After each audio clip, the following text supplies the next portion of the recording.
नमस्कार विद्यार्थी मित्रांनो, आपण जे पाठीमागची लेक्चर घेतली त्यामध्ये मी 2-3 वेळा सिलॅबस टाकला, कारण तुम्हाला तो समजला पाहिजे यासाठी सिलॅबसची जी लेक्चर आहे हेच लेक्चर मी पाठीमागं टाकलेलं होतं. आज आपण पहिला जो टॉपिक आहे या पहिल्या टॉपिकला सुरुवात कर. परत एकदा मी तुम्हाला सिलॅबस सांगते. पहिलं प्रकरण जे आहे ते नेते असं प्रकरण आहे. त्यात यशवंतराव चव्हाण, नागनाथअण्णा नायकवडी, एस.एम. जोशी, प्र के अत्रे, कम्युनिस्ट पार्टीचे कॉम्रेड एस.ए. डांगे. त्याच्यानंतर महाराष्ट्रातील प्रमुख विषय आणि घटना हा दुसरा टॉपिक आहे. महाराष्ट्रातील कृषी विकास आणि कृषी विकासामध्ये वसंतराव नाईक यांचं योगदान आणि महाराष्ट्रातील उद्योग, साखर कारखाना जो आहे प्रवरा सहकारी साखर कारखाना आणि दूध डेअरी जी आहे ही आरे डेअरी उद्योग जो मुंबईचा आहे हा मुंबईचा. आणि त्याच्यानंतर महाराष्ट्रातील नैसर्गिक आपत्ती, मग त्यामध्ये भूकंप कोयनेला जो झाला 1967ला आणि लातूरला जो झाला 1993ला. त्याच्यानंतर तिसरा टॉपिक जो आहे हा सामाजिक चळवळी आहे. मुस्लिम सत्यशोधक समाज, सत्यशोधक कम्युनिस्ट पक्ष, विद्रोही चळवळ आणि या पद्धतीचं तो अभ्यास जो आहे हा अभ्यास आहे. त्याच्यानंतर चौथा टॉपिक जो आहे हा चौथा टॉपिक आहे आधुनिक महाराष्ट्रातील शैक्षणिक विकास. त्यामध्ये महाराष्ट्रातील प्राथमिक शिक्षण, महाराष्ट्रातील माध्यमिक शिक्षण, महाराष्ट्रातील उच्च आणि तंत्र शिक्षण असं यामध्ये आपल्याला बघायचं. तर पहिला टॉपिक जो आहे हा आधुनिक महाराष्ट्राचा इतिहास आपण अभ्यासत असताना, हिस्ट्री ऑफ मॉडर्न महाराष्ट्र हे अभ्यासत असताना पहिला जो टॉपिक आहे आपला हा पहिला टॉपिक आहे नेते. या लीडर्स किंवा नेते याच्यामध्ये आपल्याला पहिल्यांदा आज आपण काय बघणार आहे तर काँग्रेसचे नेते बघणार आहे. यशवंतराव चव्हाणांची कारकीर्द जी 1913 ते 1984 पर्यंतची यशवंतराव चव्हाणांची कारकीर्द असलेली आपल्याला दिसून येते. 1 मे 1960 रोजी महाराष्ट्र राज्य आणि या महाराष्ट्र राज्याची निर्मिती झाली. त्यानंतर 40 वर्ष आणि 40 वर्षातील म्हणजे 1960 ते 2000 हा जो कालखंड आहे या कालखंडातील महाराष्ट्राचा इतिहास जो आहे हा महाराष्ट्राचा इतिहास हा आपल्या अभ्यासाचा मित्रांनो विषय आहे. या काळामध्ये राज्याचा आर्थिक, सामाजिक आणि शैक्षणिक क्षेत्र या शैक्षणिक क्षेत्रामध्ये झालेला विकास किंवा बदल आपण अभ्यासणार आहोत. या 40 वर्षामध्ये ज्यांनी राज्याचं नेतृत्व केलं त्यापैकी यशवंतराव चव्हाण आणि वसंतराव दादा यांची कामगिरी आपल्याला पहिल्या प्रकरणाच्या उपघटकामध्ये आपण पाहणार आहोत. पण त्याचबरोबर राज्याची जी सत्ता आहे या राज्याच्या सत्तेबाहेर असलेल्या अनेक मान्यवरांनी या विकासामध्ये मोलाचं योगदान जे आहे हे मोलाचं योगदान दिलेलं आपल्याला दिसतं आणि त्यामुळं राज्याचा सर्वांगीण विकास शक्य आणि सुलभ झालेला आपल्याला दिसतो. आणि याशिवाय काँग्रेसशिवाय समाजवादी आणि कम्युनिस्ट पक्षाचा उल्लेख जो आहे हा उल्लेख फार महत्त्वाचा आहे. मग नागनाथअण्णा नायकवडी, एस.एम. जोशी, प्र के अत्रे हे जे समाजवादी नेते आहेत ह्या समाजवादी नेत्यांचे आणि कॉम्रेड एस.ए. डांगे या कम्युनिस्ट नेते आणि या कम्युनिस्ट नेत्यांची कामगिरी जी आहे ह्या कामगिरीचा आढावा जो आहे ह्या कामगिरीचा आढावा आपण या प्रकरणामध्ये मित्रांनो घेणार आहोत. तर पहिल्यांदा आपण यशवंतराव चव्हाणांचं कार्य बघायचं आहे. महाराष्ट्राचे पहिले मुख्यमंत्री यशवंतराव चव्हाण यांनी आधुनिक महाराष्ट्र जो आहे ह्या आधुनिक महाराष्ट्राचा पाया जो आहे हा पाया घातला. राज्याच्या सर्वांगीण विकासातील त्यांचं योगदान जे होतं हे योगदान फार मोठं असलेलं आपल्याला दिसून येतं आणि ते काँग्रेसचे महत्त्वाचे नेते होते. सहकार, शिक्षण, सामाजिक विकास जो आहे हा सामाजिक विकास ह्या सगळ्याच क्षेत्रामध्ये त्यांचं कार्य जे हे कार्य महत्त्वाचं आहे. त्याचबरोबर यशवंतराव चव्हाण साहित्यिक होते, सामान्य नेता, सामान्य जनतेचा नेता अशी त्यांची जी लोकप्रियता आहे ही लोकप्रियता असलेली आपल्याला दिसते. आणि शेतकऱ्यांचं हित आणि या शेतकऱ्यांच्या हितासाठी ते कार्यरत राहिलेले आपल्याला दिसतात. भारताचे उपपंतप्रधान म्हणून सुद्धा त्यांनी जी जबाबदारी आहे ही जबाबदारी सांभाळलेली होती. अशा यशवंतरावांचा काँग्रेसचा नेता म्हणून इथं आपल्याला जो अभ्यास आहे हा यशवंतराव चव्हाणांच्यावरचा अभ्यास आपल्याला करायचा. तर थोडक्यात त्यांचं पूर्वचरित्र आपल्याला बघायचं. यशवंतराव चव्हाणांचा जन्म 12 मार्च 1913 रोजी देवराष्ट्र, सांगली जिल्हा, आणि या सांगली जिल्ह्यामध्ये जे देवराष्ट्र गाव आहे ह्या देवराष्ट्र इथं त्यांचा जन्म झाला 12 मार्च 1913ला. घरची परिस्थिती यशवंतराव चव्हाणांच्या अतिशय गरिबीची होती.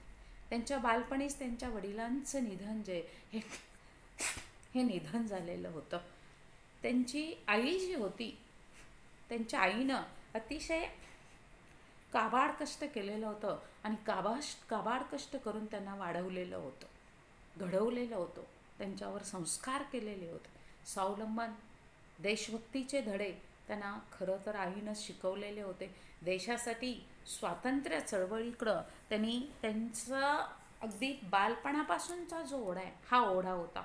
कराडचं जे टिळक हायस्कूल आहे त्या टिळक हायस्कूलमध्ये शिकत असतानाच त्यांनी असहकार चळवळ जे आहे ह्या असहकार चळवळीमध्ये भाग घेतला. त्यावेळी त्यांनी तिरंगा फडकावला. 1932 साली त्यांना 8 महिन्याची शिक्षा झालेली होती. त्यांना 18 महिन्याची जी शिक्षा ही शिक्षा झालेली होती, कैदेची शिक्षा झालेली होती. इतिहास आणि राज्यशास्त्र हा जो विषय आहे हा विषय त्यांनी घेतला आणि 1938मध्ये यशवंतराव BA झाले. या दरम्यान काँग्रेसचे नेते जे होते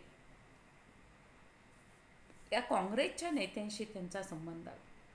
1941 साली ते LLBची परीक्षा पास झाले आणि 1942मध्ये वेणुताई यांच्याबरोबर यशवंतरावांचा विवाह झाला आणि त्याच वर्षी चले जावची चळवळ 1942चं आंदोलन मित्रांनो माहिती आहे, बघितलं आहे आपण पाठीमागचं जी 3री सेमिस्टर झाली या 3ऱ्या सेमिस्टरला हे 42चं आंदोलन आपण बघितलेलं. त्यामध्ये या 42ची जी चळवळ आहे ह्या 42च्या चळवळीमध्ये यशवंतरावांनी भाग घेतला. त्यावेळी त्यांना कैद झाली. 1944ला त्यांची सुटका पण झाली.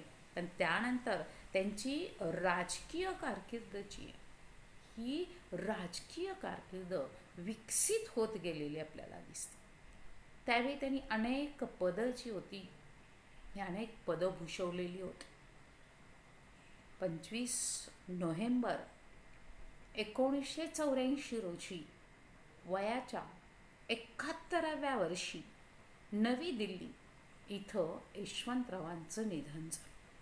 कराडचा जो प्रीती संगम आहे या कराडच्या प्रीती संगमावर त्यांची समाधी आहे मित्रांनो.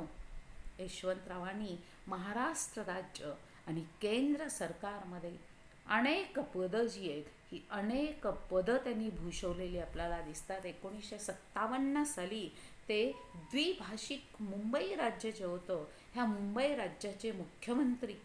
1960 ते 1962 महाराष्ट्राचे पहिले मुख्यमंत्री. 1962 ते 66 भारताचे संरक्षण मंत्री. त्याशिवाय देशाचे अर्थमंत्री, परराष्ट्रमंत्री, गृहमंत्री आणि उपपंतप्रधान म्हणून जो कार्यभाग आहे हा कारभार यशवंतरावांनी स्वीकारलेला दिसतो, केलेला आपल्याला दिसतो, यशस्वीपणे तो पार पाडलेला आपल्याला दिसतो. त्यांच्या नेतृत्वाखाली 1960 पासून पुढं महाराष्ट्राचा विकास जो आहे हा विकास कसा झाला हा खरं तर आपल्या अभ्यासाचा विषय आहे. आणि मग हा विकास बघत असताना आपल्याला शैक्षणिक क्रांती बघायची आहे, आपल्याला प्राथमिक शिक्षण बघायचं आहे, माध्यमिक शिक्षण बघायचं आहे, त्यांचे क्रांतिकारी निर्णय बघायचे आहेत, उच्च शिक्षणाबाबतचे निर्णय बघायचे आहेत, कृषी औद्योगिक क्रांती कशा पद्धतीची केली, सहकार चळवळ कशी त्यांनी वाढवलेली होती, कसेल त्याची जमीन आणि उत्पादनामध्ये वाढ कशी होईल, सत्तेचं आणि लोकशाहीचं विकेंद्रीकरण केलेलं होतं, ग्रंथालय अनुदान दिलेलं होतं ग्रंथालयाला. महाराष्ट्र राज्य साहित्य संस्कृती मंडळाची स्थापना केलेली होती. महाराष्ट्र संस्कृतीची जोपासना केलेली होती. आणि एकूणच साहित्याचा विकास जो आहे, हा साहित्याचा विकास कशा पद्धतीनं केला याचा आढावा जो आहे, हा आढावा आपल्याला मित्रांनो यामध्ये घ्यायचा. तर शिक्षणाच्या आधारे मनुष्यबळाची कार्यक्षमता जी होती, ही कार्यक्षमता वाढवून मानवी मूल्य जे आहेत, ही मानवी मूल्य किंवा ध्येय जे आहेत, ह्या ध्येयाची जोपासना होऊ शकते. यासाठी यशवंतरावांनी प्राथमिक, माध्यमिक आणि उच्च माध्यमिक शिक्षण जे आहे, ह्या उच्च माध्यमिक शिक्षणाला जे महत्त्व आहे, हे महत्त्व दिलेलं दिसतं. नवमहाराष्ट्राची जडणघडण आणि या नवमहाराष्ट्राच्या जडणघडणीमध्ये शिक्षण ही महत्त्वपूर्ण भूमिका बजावेल याची यशवंतरावांना खात्री होती. त्यामुळे शिक्षणाची वाढ करणं हे महाराष्ट्र राज्य जे आहे, ह्या महाराष्ट्र राज्याचं मी एक ध्येय मानतो असं ते म्हणत होते. आणि हे ध्येय समोर ठेवूनच यशवंतराव चव्हाणांनी शैक्षणिक कार्य जे होतं, हे शैक्षणिक कार्य केलेलं आपल्याला दिसतं. विशेषतः जर आपण बघितलं तर पिढ्यानपिढ्या ग्रामीण भाग आणि या ग्रामीण भागातील तळागाळातला समाज आणि या तळागाळातला समाज शिक्षणापासून वंचित राहिलेला होता. शिक्षणाची ही गंगा समाजाच्या खालच्या थरापर्यंत पोहोचण्यासाठी किंवा पोहोचवण्यावर त्यांनी जो भर आहे, हा भर देण्याचा जो निर्णय आहे, हा निर्णय त्यांनी घेतलेला आपल्याला दिसतो. आणि त्या दिशेनं जे पाऊल आहे, हे पाऊल टाकलेलं आपल्याला पाहायला मिळतं. अनेक शिक्षण संस्था आणि या अनेक शिक्षण संस्थांना हे जे कार्य होतं, या कार्यामध्ये यशवंतरावांनी सहभागी करून घेतलेलं आपल्याला दिसतं. म्हणून पहिल्यांदा महत्त्वाचं शिक्षण देत असताना प्राथमिक शिक्षण अतिशय महत्त्वाचं. कारण का, समाजामध्ये असणारी कुठलीही व्यक्ती शिक्षणापासून वंचित राहू नये यासाठी यशवंतरावांनी काही ठोस निर्णय जे आहेत, हे ठोस निर्णय घेतले. तेव्हा तशा प्रकारचं जे धोरण होतं, हे धोरण मित्रांनो राबवलेलं आपल्याला दिसतं.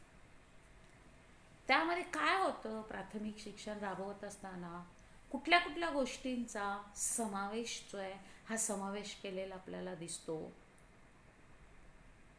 हे धोरण राबवत असताना त्यांनी गाव तिथं प्राथमिक शाळा असली पाहिजे. प्रत्येक गावामध्ये प्राथमिक शाळा असली पाहिजे. आणि हे प्राथमिक शाळा जी आहे, ह्या प्राथमिक शाळेमध्ये दिलं जाणारं शिक्षण जे हे मोफत दिलं जावं, हे सक्तीचं शिक्षण देण्यात यावं.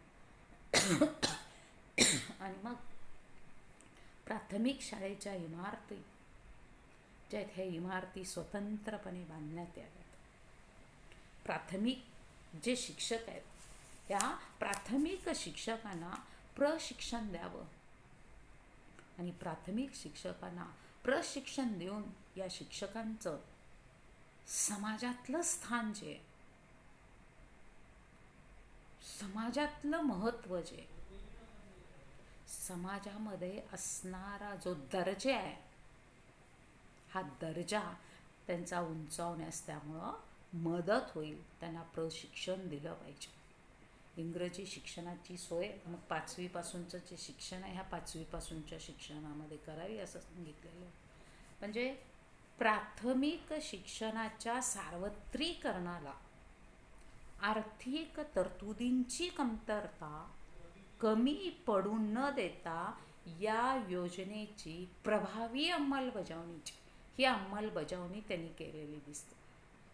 पश्चिम महाराष्ट्रातल्या जिल्हा लोकल बोर्ड आणि या जिल्हा लोकल बोर्डानं प्राथमिक शाळा गावोगावी उघडल्या. मराठवाड्यात, विदर्भात ह्या प्राथमिक शाळा मोठ्या संख्येनं उघडण्याचा कार्यक्रम हातामध्ये घेतला.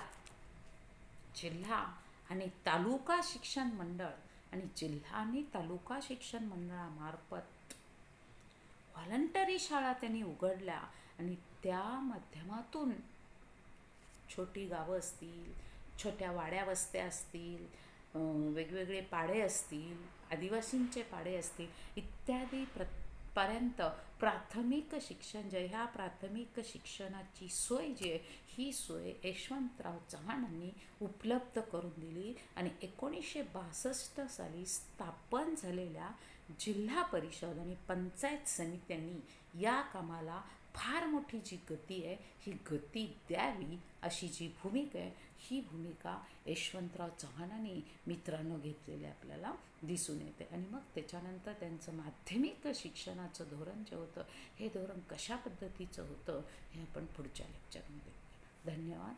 तोपर्यंत जो मित्रांनो घरीच राहा, सुरक्षित राहा, शासनाच्या नियमांचं जे पालन आहे हे पालन करा, कारण कोरोना भयंकर आहे.